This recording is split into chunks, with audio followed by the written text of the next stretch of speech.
মুস্তাফিজুর রহমানের জন্য ভারত এবং পাকিস্তানের ম্যাচ হবে না বিশ্বকাপে। মুস্তাফিজুর রহমানের জন্য বাংলাদেশ বিশ্বকাপ বয়কট করলো। মুস্তাফিজুর রহমানের জন্য আইসিসির 350 কোটি টাকার আর্থিক ক্ষতি হলো। মুস্তাফিজুর রহমানের জন্য বাংলাদেশ নতুন একটি লিগ পেল, অদম্য টি-20 ক্রিকেট লিগ। বিষয় হলো যে আইসিসির এত দৌড়াদৌড়ি, ক্রিকেটে এত রাজনীতি, শেষ পর্যন্ত লাভের লাভ কি হলো? এই মুস্তাফিজুর রহমানকে যদি কেকেআর দল থেকে বাদ না দিত বিসিসিআইয়ের চাপে, তাহলে হয়তো বিষয়টা অন্যরকমই থাকতো। তাহলে পাকিস্তানও ভারতের সঙ্গে ম্যাচ খেলতো, বাংলাদেশ বিশ্বকাপ বয়কট করতো না, বাংলাদেশ ভারতে আসতো এই সময়। তো এই যে সব কিছুর মূলে মুস্তাফিজুর রহমান, না মুস্তাফিজুর রহমানের দোষ না, মুস্তাফিজুর রহমানকে কেন্দ্র করে এত কিছু হয়ে গেল। ক্রিকেটে ভালোবাসায় কত কিছু হয়, চিন্তা করেন 16 ডিসেম্বর যেদিন অকশন হচ্ছিল, সেদিন মুস্তাফিজুর রহমানের দাম কোথায় পৌঁছে গেল। তারপরে জনগণের মধ্যে কত আনন্দ উল্লাস, কেকেআর সোশ্যাল মিডিয়ায় পোস্ট দিচ্ছে, কেকেআর ফ্যানরা খুশি যে মুস্তাফিজুর রহমানকে পেয়ে গেলাম। হঠাৎ করে যে পরিস্থিতি আজকে দাঁড়িয়েছে, এখানে এসে এতটুকু বলা যায় যে রাজনীতি ক্রিকেট আলাদা, এটা আমি বারবার বলি, কিন্তু সেটা আর নেই। কোনো না কোনো জায়গায় রাজনীতি করেই মুস্তাফিজুর রহমানকে বাদ দেওয়া হলো, আর সেই মুস্তাফিজুর রহমানকে কেন্দ্র করে রাজনীতি করেই বাংলাদেশ ভারতে আসলো না, বাংলাদেশ বিশ্বকাপ খেললো না। বাংলাদেশের একটি সম্মানের বিষয় ছিলই। তারপরে আবার এদিকে পাকিস্তান তো আরও বড় রাজনীতি করে দিল।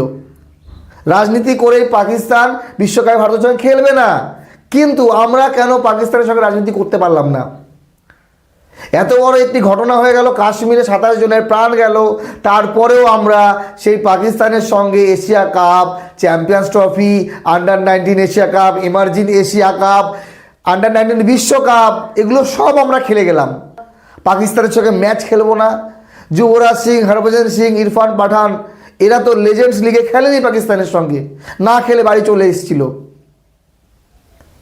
কিন্তু ভারত সরকার, বিসিসিআই, এদের মাথার মধ্যে কি ছিল বিষয়টা?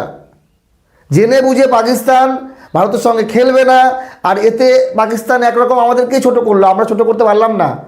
আমরা শুধু হাত মেলাইনি, আমরা মহসিন নাকভির হাত থেকে ট্রফি নিইনি, সব ঠিক আছে, কিন্তু আমরা খেলেছি তো গিয়ে। আমরা বয়কট করতেই পারতাম, আমরা শক্তিশালী দল, আমাদের অনেক প্রচুর টাকা, একটা দুটো টুর্নামেন্ট না খেললে কিছু যায় আসে না, আমরা বয়কট করতে পারতাম, কিন্তু করিনি পাকিস্তানের সঙ্গে ম্যাচ। অথচ দেখেন পাকিস্তান বয়কট করলো। আপনাদের মতামত জানাবেন।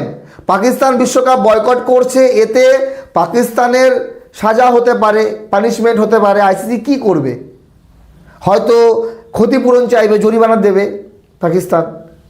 তারপরে হয়তো বা দ্বিপাক্ষিক কোনো সিরিজে নাকি পাকিস্তানের সঙ্গে অন্য কোনো দল খেলবে না, এরকম শোনা যাচ্ছে। তৃতীয়ত হতে পারে যে আগামীতে আইসিসি কোনো টুর্নামেন্ট আয়োজন নাও করা যেতে পারে পাকিস্তানে।